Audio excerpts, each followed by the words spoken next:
Merhaba sevgili seyirciler. Oktay Usta bugün mutfağında 7 kattan oluşan güzel, puf puf kabaran bir börek hazırlamak istiyorum. Efendim böreğimiz puf böreği olacak sevgili seyirciler. Puf böreği için son derece kolay. İçinde un, yumurta, birazcık kabartma tozu, sirke, su, tuzla birlikte güzel bir kulak memesi yumuşaklığında hamur hazırlıyoruz.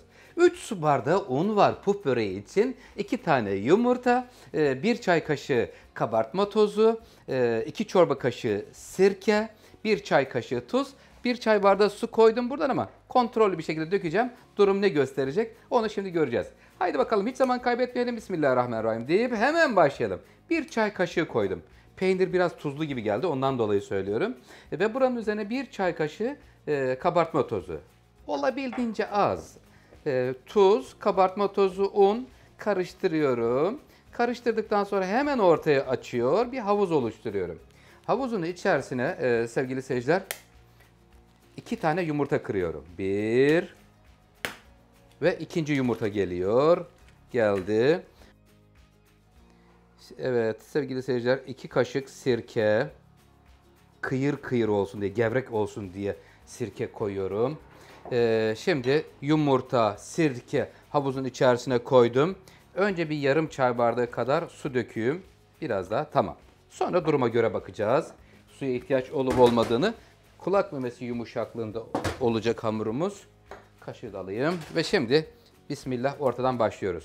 Evet ortadan başladık. Özetleyeyim isterseniz.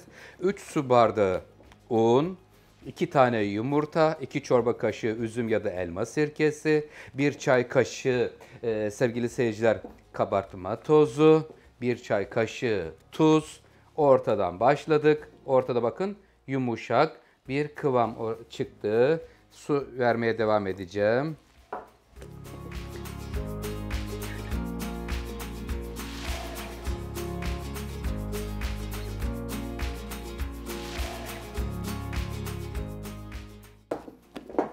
Evet, kıvam ortaya çıktı. Ben şimdi birazcık un getireceğim. Tezgahın üzerinde yoğurma bölümüne geçeceğiz şimdi. Hamurumuzun üzerine birazcık un serpiyorum ve tezgahta şimdi güzelce bir yoğurmamız gerekiyor. 2-3 dakika kadar hamurumuzu yoğurup özleştiriyoruz. İçinde sirkesi, yumurtası olan az miktarda kabartma tozu olan bir hamur oldu sevgili seyirciler. Hamur çok güzel oluyor ya. Çocuklar da çok severler. Yavrular bayılırlar hamurla oynamaya. Böyle biraz üzerine un serperek kıvamını dengelemeye çalışıyorum. Sevgili seyirciler hafif yumuşak oldu. Suyun tamamını verdiğim için olsa gerek ama hiç sorun değil. Birazcık böyle un serpip kulak memesi yumuşaklığında bir hamur ortaya çıkartıyoruz.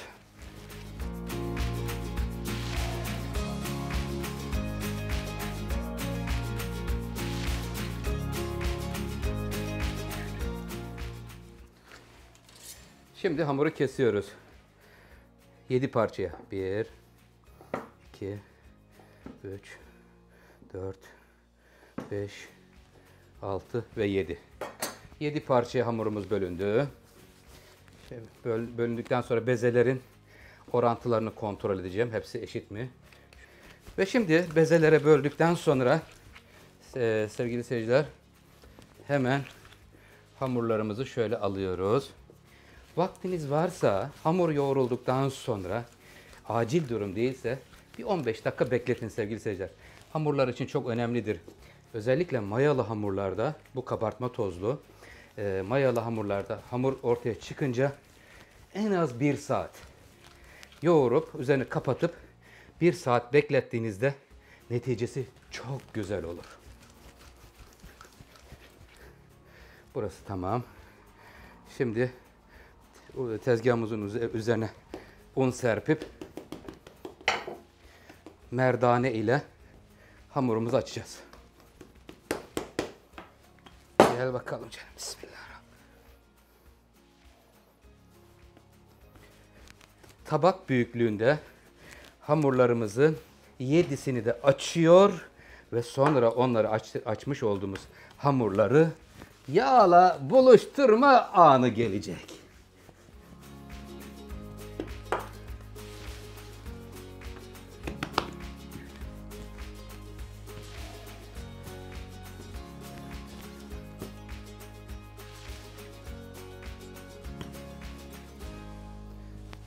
Evet sevgili seyirciler, şu anda tabak büyüklüğüne geldi.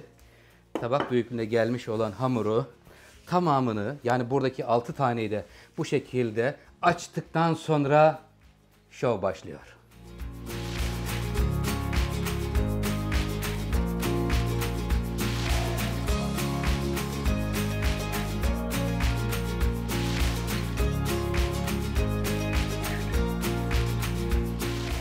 Sevgili seyirciler, hamurumuzu 7 tane tabak büyüklüğünde açtık. Açarken kurumasınlar diye üstüne bir tane nemli bez kapatıyorum ki kolay bir şekilde birbirlerine yapışmasınlar. Yapışmasını önlemek için. Şimdi efendim 7 tane hamur tabak büyüklüğünde açıldıktan sonra bir tabak içerisine alıyor ve bu kat aralarını mutlaka yağlamamız gerekiyor. Çiçek yağı ile buraları sevgili seyirciler şöyle görelim. Hiçbir yeri kuru kalmasın. Çünkü özelliği puf böreğinin kat kat olması, kat aralarının da yağlanmış olması gerekiyor. Bir püf noktası da un serperek açıyoruz ya hamuru. Fazladan olan unlarını alıyoruz. Şöyle 1-2 kaşık yağ, çiçek yağı, güzel her yerini dikkat edelim. Kontrol ediyorum. Kuru olan bir yer olmasın. Çünkü özelliği böyle yağ attığımız zaman ne yapıyor? Böyle ya hamur. Oluyor. Puf puf oluyor. Şöyle yapıyorum. Amaç nedir? Üzerindeki unlar gitsin diye. Ve şöyle 7 kattan oluşan ve çok güzel oluyor sevgili seyirciler. Yani bu puf böreğini tadanlar tadına bayılıyorlar. Özellikle çocuklar çok severler. Çocuklar mutfağa girsinler istiyorum. Yeni bir sloganla devam edeceğim bundan sonra. Haydi çocuklar mutfağa diyeceğiz. Çünkü geleceğimiz olan yavrularımızın mutfağa girmesini istiyorum. Çünkü yavrularımızı sağlıklı ve dengeli beslemeliyiz. Yarın bir gün büyüdüklerinde, evlendiklerinde, yani anne babalara sesleniyorum öncelikle, evden ayrıldıklarında yavrular yemek zorluğu çekmesinler. Şimdiden mutfağa girsinler. Hem yemek öğrensinler, hem özgüvenleri gelişsin. Haydi çocuklar mutfağa diyoruz. Sizler için de çocuklar için de çok güzel tariflerim oluyor ve olmaya da devam edecek.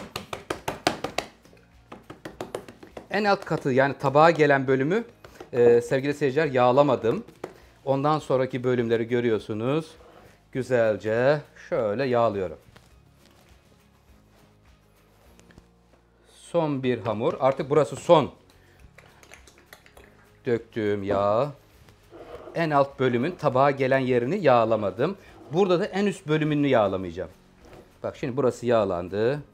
Her tarafı tamam yağlı. Evet, görüyorsunuz parlıyor zaten sevgili seyirciler. Ve şimdi hemen elimi kurulayım. Tezgahımı da sileyim. Ve son hamur burası. Son hamuru da şöyle yine fazla unlarını alıyorum. Ve artık burası kapak bölümü. Üst bölümün kapağı. Evet. Şimdi sevgili seyirciler, hafiften sevgiyle bastırıyorum ama hiç böyle derinlemesine bastırmıyorum. O yağ, kat aralarındaki yağlar hamurla önce güzel bir buluşsunlar istiyorum. Böyle geldiler ya, bastırırsam birbirlerine geçerler. Katmanlar olacak. Onlar kendiliğinden kaynaşsınlar istiyorum. Ve şimdi hamurun üzerini tekrar kapatıyor ve dolaba götürüyorum. Buzdolabına. Buzdolabında 3 saat bekleyecek bu haliyle. 3 saat sonra çıkartıyor ve 5 dakika sonra hamurumuzu açıyor. Peynirlerini koyuyor ve kapatıyoruz.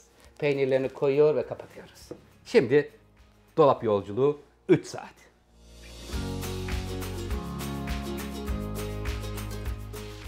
Sevgili seyirciler, puf böreğimizin hamurunu dolaptan çıkardım. Nemli bez kapatmıştım üzerine. Bakın şuralarda hava kabarcıkları bile oluşmuş. Tamam. Şimdi buradan sonra yapmamız gereken işlem, tezgaha alacağız artık. Dolaptan çıkardım. 5 dakika Normal dışarıda beklettim ki kendine gelsin diye. Tezgaha un serpiyorum şimdi. Un ile açacağız. Yalnız un ile açtıktan sonra son bölümde ise unsuz olması lazım. Bir dakika.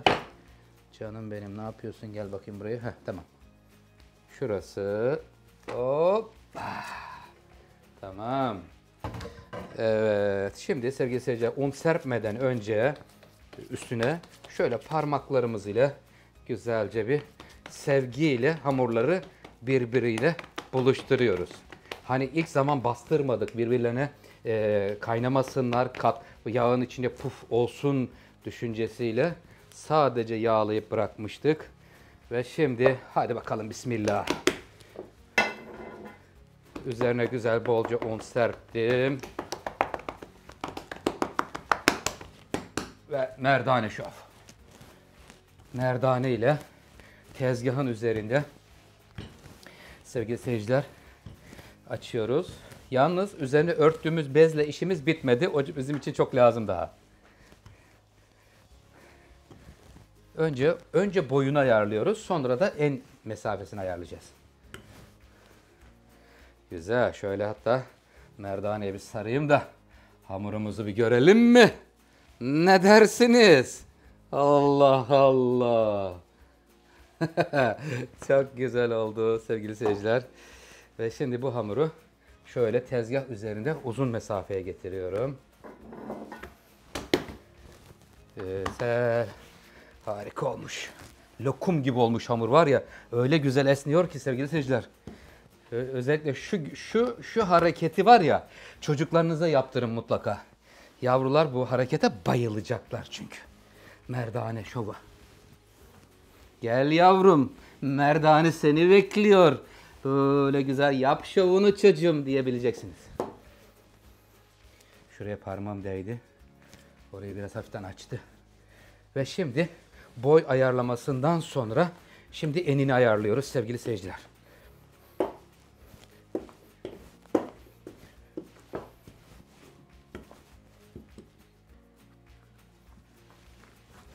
Evet, şu anda hamurumuz hazırdır efendim.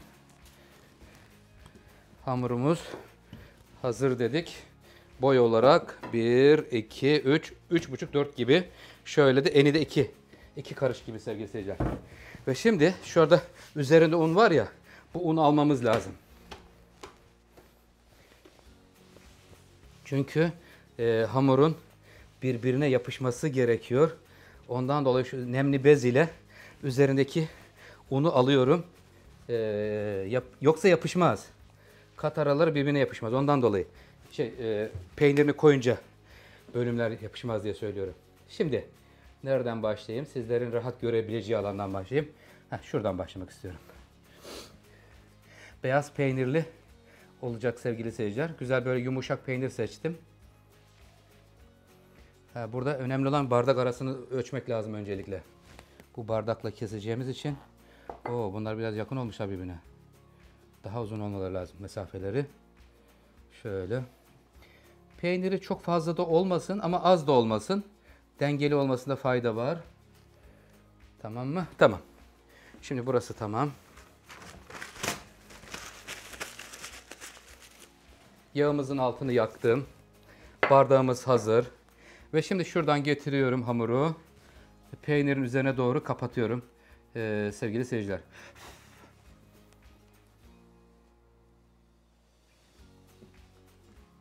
Evet.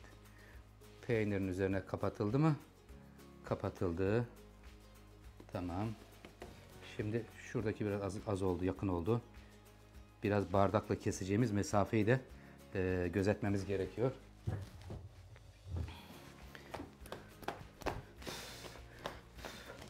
Fazla unlarını alıyorum ki yağı kirletiyor o zaman. Şimdi şuradan başlayayım isterseniz. Bismillahirrahmanirrahim. Yarım ay şeklinde kesiyorum. Sevgili seyirciler. Bu biraz daha böyle geniş ağızlı bir bardak. Biraz büyük olsunlar istedim. Daha küçük olmasını isterseniz normal normal su bardağıyla kesebilirsiniz. Bu normal su bardağından ağzı daha geniş. Ben biraz daha büyük olsunlar İstediğim için büyük bardak tercih ettim.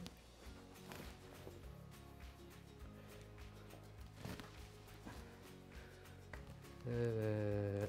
Şimdi burası birinci bölüm. Yağımız hazır. Hemen hemen neredeyse.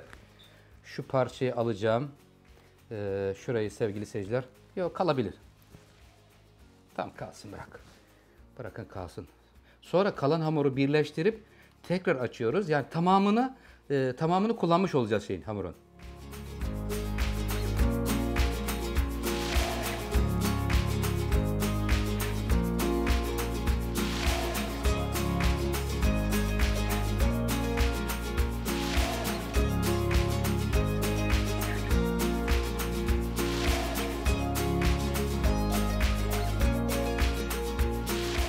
Sevgili seyirciler, puh böreğimizin hamuru sıcak yağın içerisine alınıyor efendim.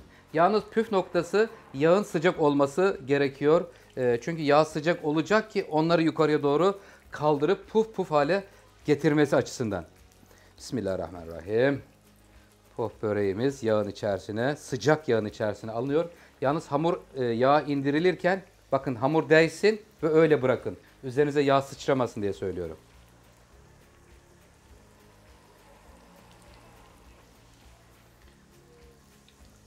Ve bakın şimdi baloncuklar yapmaya başladı. Yükseliyorlar.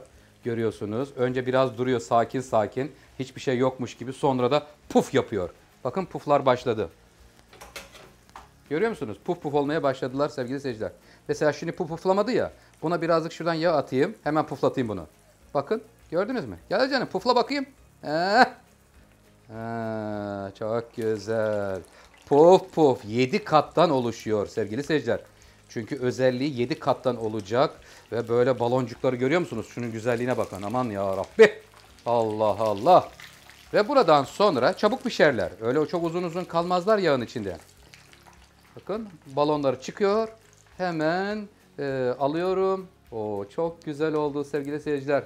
Evet, ailenizin aşçısı Oktay Usta'dan bugün bir puh böreği tarifi geldi.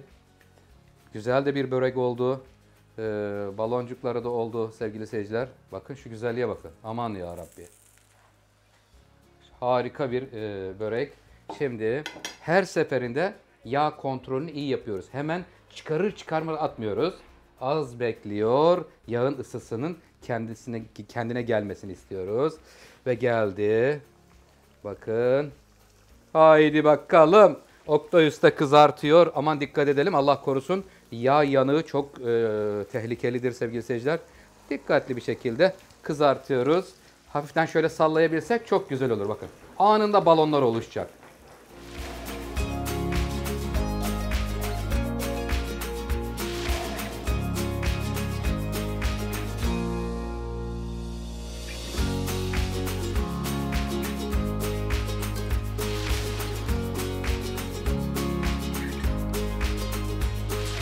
Sevgili takipçilerim, puf böreklerimiz hazır. Kalan hamurumuza da aynı işlemi yapacağız. Vermiş olduğum ölçüden çıkanı sizlerle paylaşmak istedim. Bir tabak dolusu puf puf, içi peynirli puf böreğimiz hazır. Efendim ailenizin aşçısı Oktay Usta'dan bugün sizler için bir güzel puf böreği tarifi geldi. Bizleri takip etmeye devam edin lütfen. Abone olun. Sizlere harika, güzel tarifler yapmak istiyorum. Hoşça kalın, sağlıklı kalın. Allah'a emanet olun.